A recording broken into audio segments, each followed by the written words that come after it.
Hey guys, this is Caleb with DSLR Video Shooter.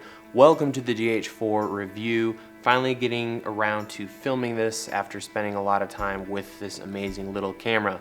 I'm gonna do my best to keep this concise because we have a lot to cover today. I've had a lot of experience with Canon DSLRs, so I'm gonna kind of carry that mindset into shooting this camera, as I'm sure a lot of you are Canon shooters thinking about switching to the GH4. When it comes to the GH4, the body is fantastic. This thing feels a lot like a 5D Mark III when it comes to quality. There's a lot of buttons on here, plenty of ports, and it's amazing how much they've squeezed into such a small body. That flip out screen is great to have. After shooting on full frame Canon cameras, I really have enjoyed shooting with this, be able to get those low angles, and this EVF is incredible. I'm so done with LCD loops and all that crap, snap magnets, all that stuff. It's so nice to have it built in so that all I need to film is this right here. On a Canon DSLR, I had to have a loop, I had to have a monitor, and that really builds up the rig, whereas this is all I need to shoot with. A little cage to kind of give me that top handle feel, as well as the EVF that's built in and the flip out screen. The EVF has great resolution. It's an OLED screen, so that's a big upgrade in my opinion, and it just is great to have it all built in. Moving right along, we're gonna look at the battery port, and one small thing, I wish this just locked when you close it, but you actually have to push a lever to lock it. But these batteries have completely blown my mind. I'm used to shooting on Canon SLRs, so I've been using the LPE6 batteries, and you just fly through them. These batteries are incredible. I went out and shot an entire day using Panasonic lenses with all of the stabilization turned on, filmed all day long, and I still had 2 bars on the battery when I got back, 2 out of 3, and it didn't turn to 2 until I actually was reviewing the photos or the videos at the end of the day. So these batteries are incredible, and that's really exciting to actually have a small battery solution, so you don't have to pack on all these huge batteries if you're only filming for 6 to 8 hours on and off. So that's a major plus with this camera, is battery consumption. So all in all, a fantastic job by Panasonic delivering a great camera.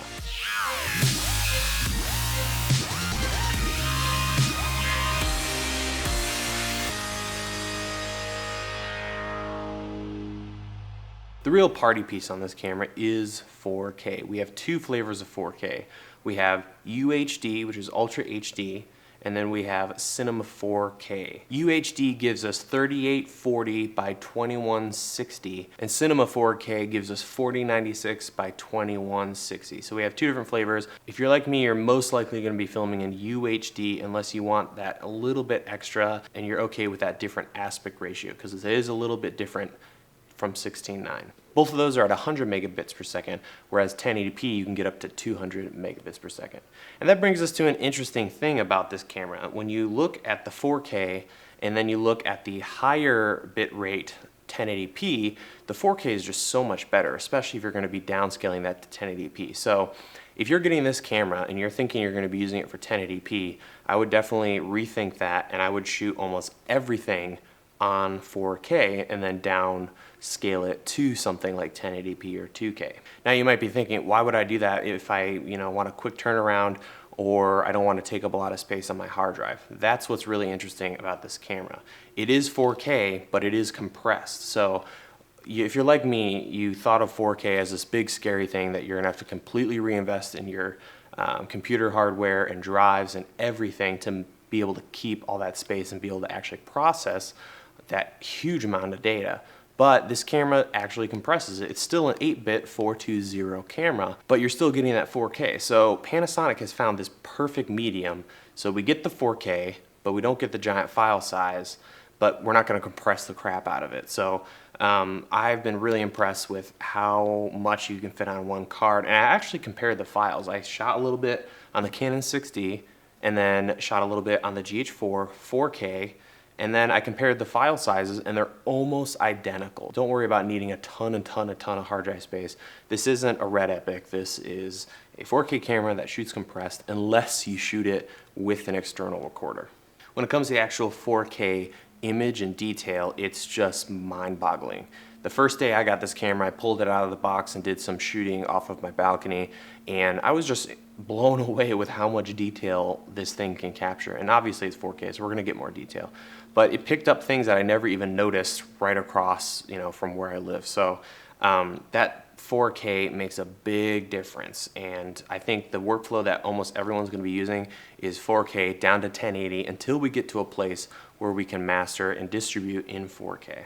Now, if we're going to be dealing with dumping all of this resolution onto a card, we're going to need some pretty crazy cards, and this was something I was a little concerned about when I was first looking into purchasing a GH4, was having to spend an arm and a leg on really expensive cards. But at the beginning, it was looking like Panasonic was going to have the only card that could, really keep up, and it was going to look really expensive. But now there's several options, and there are some very affordable options. So the first cards I picked up was the SanDisk Extreme Pro, and this was the U3 card, 16 gigabytes. It's a fairly expensive card, so I bought 2 of these, and they worked great. But then I did some more reading and actually found that people are shooting on their cards from their Canon DSLRs, and they're able to capture 4K.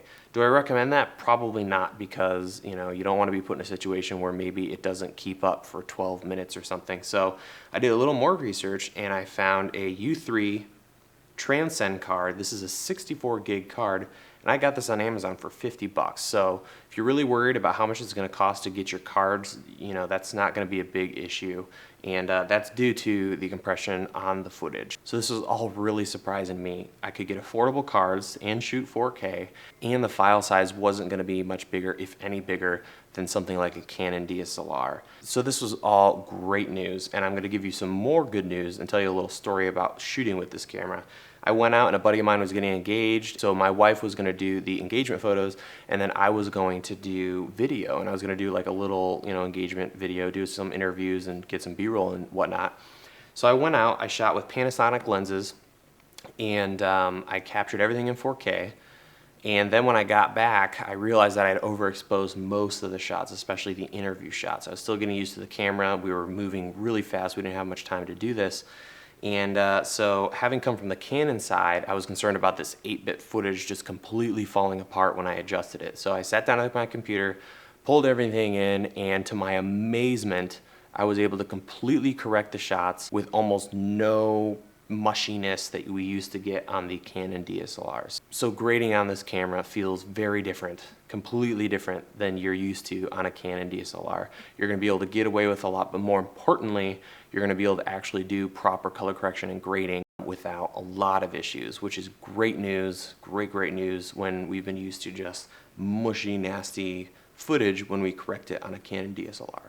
So now let's talk a little bit about post. When you pull the 4K footage into your computer, you're definitely going to need a little more power than you might if you were doing 720p or 1080p footage. So I have an iMac Quad i7 with 16 gigs of RAM, and every once in a while it would start to cough a little bit on that 4K.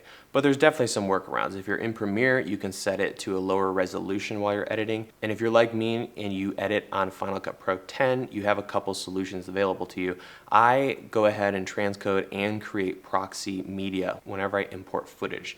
And then what you can do is, as you're playing back and editing, you can tell Final Cut Pro to edit the actual proxy files. But then when you export, you can switch it back and get your full high quality footage. So this way you can edit away without any hiccups or any issues at all. And then when you export, you still have that glorious 4K or 4K downscaled to 1080. While we're talking about editing a little bit, I think the best way to use this camera is to film everything at 4K, like I mentioned earlier, and then downscale it to 1080. And the best way to do this is to import all your footage. Then when you create your actual project or pull up your timeline, set your timeline settings to 1080p.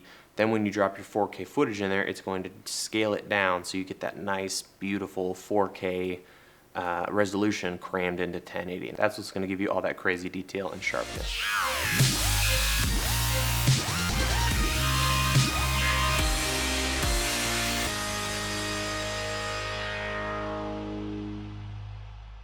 Another good thing about the GH4 is just the sheer amount of options we have and features. If you're used to shooting on a Canon, you're used to just a couple menu tabs where you can play with some settings. On the GH4, it's a whole nother ball game. We have a ton of resources available to us and settings that we can change. We also have some great features like zebras, peaking, and a bunch of other stuff, as well as what you can do with the actual image and how you can show settings on your menu. So there's a ton of stuff packed in there. I'm going to be doing a guide breaking all that stuff down, but it's just way too much to fit into the review.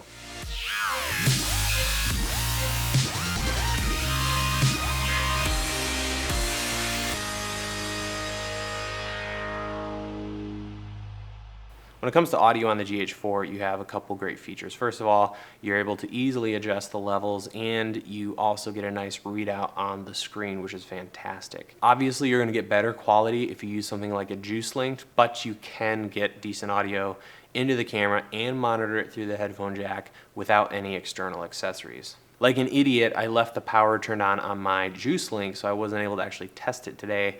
But right now you can just hear audio coming straight from my Rode NTG2 into the Wood Camera XLR adapter and then directly into the camera. So that's what it sounds like without anything externally added.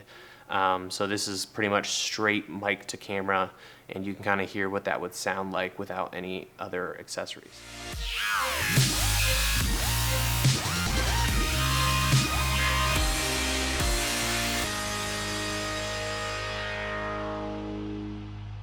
When it comes to lenses, you essentially have three options. The first option is Panasonic lenses. The pros to this is that they're very small. I mean, look at this thing. This is a 35-100, which is around 70-200 equivalent on this sensor. And look how small this is. This is a Nikon 80-200, and you can see the size difference is just crazy. So if you want to keep things light and small, Panasonic lenses are great. The other thing that's really nice is you get stabilization on some of these lenses. The Panasonic X lenses, both the 12-35 and the 35-100, both give you stabilization, and you wouldn't get that using something like a Nikon lens. You also get autofocus, which is great for stills, and if you need to do some kind of autofocus functions on the GH4, you have that ability with Panasonic lenses. The downside is you're not going to get quite the same shallow depth of field, because these lenses are wider and they're built for this sensor, whereas some of these other lenses with a speed booster, which we'll talk about in a little bit, you can get some more shallow depth of field. When I first got the camera to review, I asked B&H to send me a couple different Micro Four Thirds lenses, and at first I was kind of unimpressed. I mean, first of all, it's kind of purple, which is interesting for a lens, and they also kind of looked like Sony or Canon kit lenses, just kind of small and didn't really look all that fabulous. But after working with them, my opinion has completely changed. I thought I would exclusively shoot on Nikon lenses, and I still will be shooting mostly on Nikon lenses, but I think I'm going to end up having to buy this 12-35, and the reason for that is size and IS. I recently had a friend who got engaged, and he asked my wife and I if we would do engagement photos for them. So while my wife was doing engagement photos, I did kind of a short documentary or an engagement save the date kind of video, and did a couple interviews with them and some B-roll, and all I used was this camera, the GH4, and the Panasonic 12-35 for the whole day. And I love this lens now. First of all, let's go ahead and throw it on the camera here. The first thing is that it's very small. The whole camera package shrinks down because of how powerful this camera is and because of this lens. So if I slap it on here, this is everything I use for the entire day. At one point I put it on sticks, but for the most part, everything was handheld like this. So it's very small. I didn't need a big rig because I have the stabilization built in. And because of that eyepiece, I didn't need to have a loop or a monitor because of the flip out. So everything shrinks. So your whole way you think about camera systems and rigging changes when you use this camera with this lens or any of the stabilized lenses. So I really enjoyed it, and the focus ring is very smooth and is a huge throw, so you can make fine adjustments easily without it jumping forward and back on the focus. Zoom ring's also very nice, and it's a very sturdy, strong lens. So I think this is a great option to have in your bag depending on your situation. So that's the first option. The second option is to use full frame lenses with dummy adapters. So for instance, if I take, let's take this big honking fella here. This is the Nikon 80 to 200. I can use something like this. This is a Metabones dummy adapter. So it's just a standard adapter. This one's $100. It's a little expensive, but the quality is incredible. You could buy one for $15 to $50, and this just attaches directly to the lens and to the camera. So this is probably the cheapest option. The problem is you're still dealing with that crop factor. So because this is a 70 to 200, not a 35 to 100, the camera's gonna add a 2 times crop. So, you know, that's gonna be ridiculous. On the long end, this is gonna be a 400 millimeter lens, which could be good for you. If you need to do a lot of telephoto stuff or sports, if you're sitting on sticks doing, you know, baseball or something, this could be a great solution. It's very affordable, and you could use pretty much any lens. Now the other downside is if you're using Canon lenses, you can't adjust aperture, because on a Canon lens you have that little metal contact that's electronic. There's no manual aperture like there is on this Nikon lens. So now things get really expensive. There's a couple options available to you, but you're not going to like the price. The first of which, and actually one of the cheapest, if you want to make aperture adjustments on the GH4, is this guy right here. It's a live lens adapter from Bedrock Micro. It attaches, you can see it's a little bulky. It has this big honking thing that comes off to the side. It attaches to a 9-volt battery, and there's a little screen with buttons that lets you change aperture. This puppy is $600, so that's one option. The other option is even more expensive, but really nice when it comes to the quality, and that's the MTF Canon to Micro Four Thirds. Now this thing, I'm holding half of the system. The other system is a little dial on this big honking box. That sucker's $600 to $800. This thing's around $600 to $700, but those are both very, very expensive. So the only other option is to use that dummy adapter, and the problem with that is you're stuck with whatever aperture your lens is set at. So you could change the aperture on your Canon and then switch it over. Way too finicky in my opinion. So at this point, there's really not a good cheap solution to get your Canon lenses on a GH4. The third option, and the most exciting option, is to use something called Speed Booster. A company named Metabones out of Germany has come up with a way to make an adapter that adapts several different lens brands to Micro Four Thirds, but it does some interesting things. The first thing it does is it has a glass element inside the adapter, and that's going to essentially turn your GH4 from a Micro Four Thirds 2 times crop to an APS-C size sensor. So this would be equivalent to something like a Canon 70D. And as you can see, that glass element in there. And the amazing thing is it doesn't soften the lens. Almost any time you add glass to a lens, you're gonna have issues. These guys, these Germans, have come up with a way to make it work. And not only do you get the change in field of view and the essential crop factor, but you also gain an entire stop of light, which is pretty important, as we'll see later. So it's also very expensive. This is about around $430. But if you are going to be shooting on the GH4 and you're not sure about Panasonic lenses, or you already have a ton of Nikon lenses, this is going to be one of the best options. So I went ahead and bit the bullet and purchased 2 of these for the GH4s I'm using, and I've been really enjoying it. There's a couple negatives though. Aside from the cost, you add a little bit of Moire. So here's a test I did where I took the Canon 6D as kind of a control, what we're used to seeing. I pointed at some brick, which is never a good idea, and I show you the Moire. So take a look at this.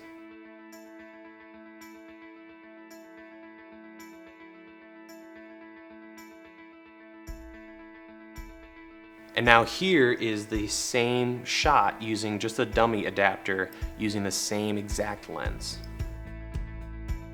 So we can see the GH4 performs much better than the Canon when it comes to Moire.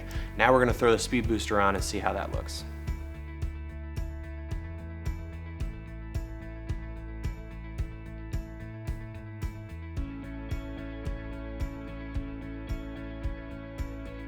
So you can probably tell there's a little bit of a difference there. So you are gonna get a little bit of that. You might also see it just a hair softness on the edges, but all in all, this adapter does an amazing, amazing job. So I think it's a great solution. And out of all the 3 options, this is going to be the most flexible for the long term. So what I've done is I've invested in 3 Nikon zooms. I like using zooms, they just work better for documentary work. I do have primes as well, but zooms are great. And the reason I bought these 3 and bit the bullet on them was I've always wanted a solid set of zooms that I could use across any camera. So with the speed booster, I get a great look and field of view with these lenses on the GH4, but I can also turn around and rent a couple C300s, go out and do a short film or documentary, and use my lenses. Whereas if you get the Micro Four Thirds Panasonic mount lenses, you're stuck with this. You can't throw this on a C300 or, you know, certain Sony cameras. So it's definitely something to keep in mind. Although after shooting with this guy, the 12 to 35, I think I'm gonna end up having to get that just for those shoots where I wanna stay super minimal and not have to deal with a bigger lens. Now, if you're gonna do Micro Four Thirds lenses and you really like prime lenses, or if you want to get lots of shallow depth of field, these are a great option. These are Voltlander primes. These things are fantastic. They go all the way down to 0.95, which is great. And if you're one of those people that is terrified to leave full frame cameras, these are the lenses for you. They feel just like Zeiss lenses. They're beautiful, beautiful lenses, both in construction and in their image. So here's a couple shots I filmed with them. I just love them. They're gorgeous. They're absolutely gorgeous. If you're concerned about shallow depth of field, these are a great option to kind of calm your fears. And there's always the Sigma 18 to 35 f1.8, which is really going to help with that shallow depth of field problem. Now, since we're talking about lenses, we need to talk about field of view and what different lenses and adapters do for you. So I'm going to show you a bunch of tests. At the bottom of the screen, you'll see what lens was used, and we're going to be looking at what 70mm or 28mm looks like on a Canon full frame, and then we're going to put the adapters and lenses on the GH4 to show you what to expect when it comes to that crop sensor and what that speed booster looks like with the same lens.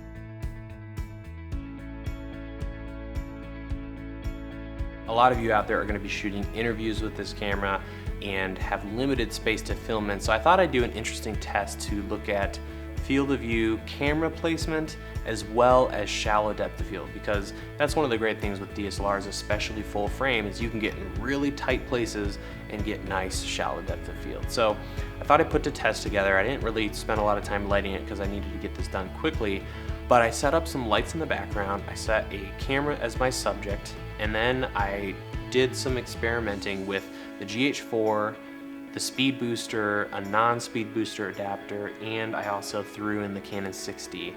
And I wanted to see what 70mm looked like on all the different setups and how close I could get the camera and still have the same framing, okay? So imagine this is a subject, you're doing an interview. This test will kind of give you a feel for how much space you're going to need to achieve a certain kind of depth of field. So each one of these shots is a 70mm at f2.8 across all the different cameras. So this first shot was the GH4 with the standard adapter, a Nikon 28-70 at 70mm, f2.8, and I had to be 9 feet away from the subject to get the correct framing. And on all these tests, the lights are 6 feet behind the subject. So take a look at this first shot. The next shot was the exact same setup, except I threw the speed booster on the camera, which allowed me to get the camera 3 feet closer at 6 feet away from the subject. This allowed me to get the same framing as the last shot. And then this shot, I'm using the Panasonic 12-35 at 35, which is kind of like a 70mm on a full frame. And I was able to get a camera all the way up to 4.5 feet from the subject. So here's what that looks like, and keep an eye on the depth of field. And then finally, I took the Canon 6D, threw it at 70mm, and I was able to get all the way up to 4 feet in front of the subject to get the same framing. Obviously, the closest you're going to get to your subject is going to be on a full frame The next one is a Panasonic with a Panasonic lens. Then from there we have the speed booster at 6 feet away from the subject, and then finally a standard adapter with a full frame lens all the way at 9 feet away. So I'm gonna go ahead and show the shots to you again, and keep a look at the lights in the background and look at the bokeh to see how much shallow depth of field you're actually going to get. Obviously the Canon 60 is going to be ranked at the top, but the speed booster and non-speed booster adapters still give you more shallow depth of field than the Panasonic lens.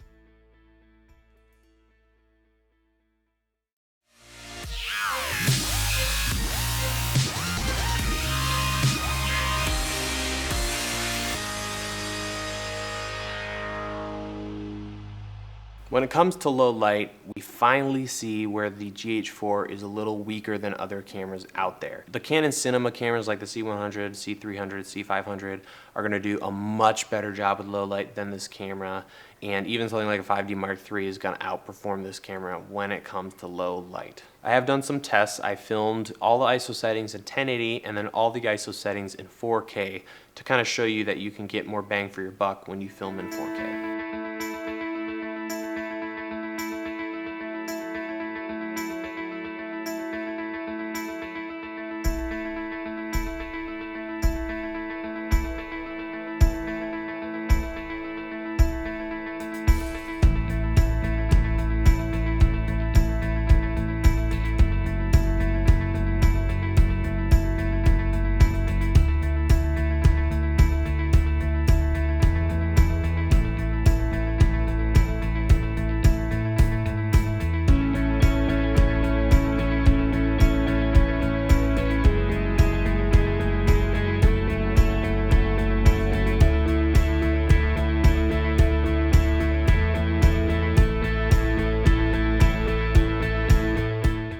So you can see this camera just won't keep up with Canon full frame cameras or Canon Cinema Series cameras. So that's kind of the weak point with this camera. If you really need that low light, this may not be the best camera for you. So definitely something to consider if you're thinking about this camera.